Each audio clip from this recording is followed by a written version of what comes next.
the stench of week-old antelope. Trapped firmly in 2 million years of geological mud sludge, perfectly mirrored the absurdly disproportionate hominid ambition attempting to retrieve it. This was less a food source and more an object lesson in poor resource management. Ugh.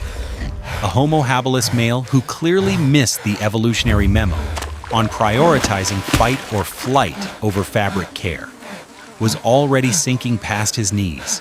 His entire focus, tragically, was not on the gaping maw of the wild. His arms flailing uselessly, a classic. I just cleaned this loincloth.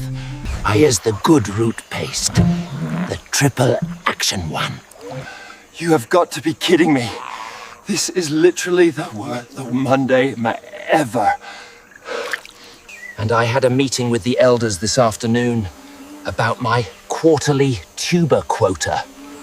They're very strict about moisture content. It was at this precise moment that our narrator, myself, must intervene. This, ladies and gentlemen, is not the triumph of early mankind. It is the definitive origin story of the modern office worker. Rewind 3 minutes. Ugg and his collaborator in disaster, Thag, were hunting not for sustenance their communal pile of slightly bruised but perfectly adequate. Berries was sufficient, but purely for validation. Thag's fragile. Male pride was wounded. The desirable female narp preferred Zorp, a rival, known not only for having an impeccably symmetrical skull, which genetically suggested profound stability, but crucially, in using a polished pebble to calculate resource expenditure. Thag needed a heroic, sweeping, trophy protein gesture to reestablish his market value, leading to his terrible idea retrieving the foul, pungent antelope carcass, a venture where the maximum risk vastly, hilariously outweighed the minimum. Putrid reward, the pursuit of social status, not hunger, it seems, is the ultimate engine of catastrophic decision-making. Brandishing his multi-purpose rock-sling axe club, a smooth river rock poorly lashed to a too flexible acacia branch with sun-dried gut. The tool was an ergonomic nightmare, designed to fail as everything it was meant to be, yet Thag declared it optimally balanced and revolutionary. He waded into the muck, his hubris immediately triggering the domino effect of poor physics. The mud, a viscous, deceptive trap truly, a primordial quicksand designed by an angry deity with a terrible sense of humor, swallowed him past the knees with audible slurping noises. When he tried to brace himself with the revolutionary tool, the flexible branch betrayed him instantly. It bent like a cheap plastic straw, creating a low-grade catapult action that launched the perfectly balanced rock head directly and satisfyingly into the murky water. Splash. Silence. The silence was less the absence of sound and more the quiet, heavy resignation of the universe to the absolute, predictable stupidity of the hominid lineage. Oh, come on. Thag squeaked, his voice cracking with modern, bureaucratic frustration. His feet struggled desperately against the sucking mud. I sweet, this whole ecosystem is against me. This violates the terms of the Natural Selection Agreement. Where's the manager? This is an environmental hazard. I need to speak to whoever is in charge of this drainage and tool performance situation immediately before I have to fill out an incident report. The splash, the single, tiny, avoidable acoustic error caused by poor tool design signaled the arrival of the apex predator. From the depths of the green sludge, 2 yellow, truly lifeless eyes rose silently, followed by the snout of Crocodilus magnus, an absolute ancient spectacle of lethargy and scale. This creature was so massive it resembled less a living animal and more a heavily armored, slow-moving island made of pure, distilled cynicism. Thag's initial paralyzing terror immediately turned to modern annoyance upon spotting the croc's specific oddity, a single enormous tooth jutting out from its lower jaw at a completely improbable 90-degree angle. A dramatic, unnecessary flourish. Seriously? Thag mumbled, shaking his head in disbelief at the unfairness. I'm going to die because of a lizard with a structural dental issue and an underbite problem? This is a low-budget horror film with shoddy practical effects, and I deserve better lighting for my inevitable demise. My insurance isn't gonna cover this. The crocodile slowly glided forward with the infinite, soul-crushing patience of a debt collector who knows exactly where you live and isn't in a hurry. Scrambling backward in a panic, made the mistake of trying to rescue Thag, thus violating the cardinal rule of prehistoric survival. Never helped the one who brought the defective. Grab my hand, you idiot! We need to initiate the emergency retreat protocol and submit a change of plan form. During solution, Thag yanked the stick for leverage, hoping to pivot, to somehow Houdini his way out.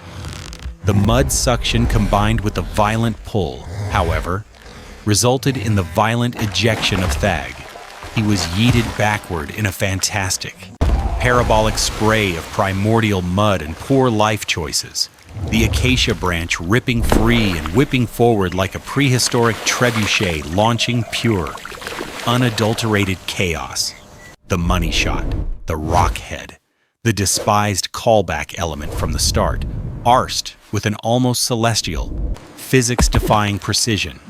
It struck Ugg still trying to look helpful, a true concussive team player squarely on the temple. Crack.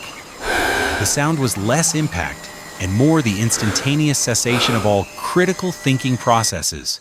Ugg stumbled, arms windmilling in a desperate, futile attempt to regain balance, a brief, tragic ballet of incompetence. His foot caught tragically on the leg of the fetid antelope carcass, a final, fatalistic trip hazard, placed there purely for narrative symmetry, and he was launched airborne. He performed a magnificent, utterly uncontrolled 360-degree slapstick maneuver, a perfect, muddy human dart. He landed with a sickening, wet, thwomp face, first directly onto the massive, corrugated, barnacle-encrusted snout of the crocodile. Ugh. Now clinically concussed and seeing the world through a thick red fog of irony, didn't register the texture of ancient reptile flesh, nor the crushing weight of the situation, only the appalling, acrid breath emanating from the beast. It was a vile, gaseous mixture of swamp sediment, stagnant water, and the unbrushed teeth of 65 million years. He was momentarily convinced he'd tripped over a particularly sturdy, poorly maintained section of the Riverside Trail, perhaps one that violated local health codes. The crocodile was, understandably, stunningly offended. No prey item had ever executed such a flawless, self-directed, gravity-defying slapstick maneuver onto its snout. It was a victim of unsolicited, aggressive performance art. Get off me, you piece of driftwood! That's a terrible place for an obstacle! Is there a warning sign around here? My khakis are ruined. And you smell like old yogurt and regret. I demand a refund on this evolution crap! This is unacceptable customer service! And I'm leaving a scathing review for this whole epoch! You're lucky I didn't file a complaint with HR. Which overloaded the creature's rudimentary brain. Prehistoric Murphy's Law, amplified by human idiocy, had struck with the force of an existential crisis. Instead of snapping, the great croc flinched, gave a single, almost human, theatrical shudder of profound disgust, and backed slowly, smoothly into the deeper water. It had clearly decided that no antelope. Total success! Textbook execution. all part of the plan involving the high-velocity retrieval system. And the unexpected tactical olfactory deployment. Ugg peeled his cheek from the mud, spitting out a piece of barnacle. We are never going to tell Gnarp about this. They managed to drag the putrid carcass, their great, smelly prize, back to the camp. They were briefly hailed as heroes. Gnarp even offered Thag a fleeting, disgusted glance of respect, which he interpreted as undying love. Unfortunately, the collective, overwhelming stench, a potent cocktail of antelope decay, bog mud, crocodile breath, and Ugg's concussed body odor was so profoundly offensive that the entire tribe, in a unified, disgusted act of olfactory self-preservation, had to immediately relocate 2 miles downwind. Their trophy was useless. Their heroic feat a massive, communal inconvenience that caused a 3-day delay in berry gathering. The first human victory was based entirely on being too irritatingly mundane and odorous to consume. The stupid journey continues, marked only by the indelible smell of regret and rancid meat.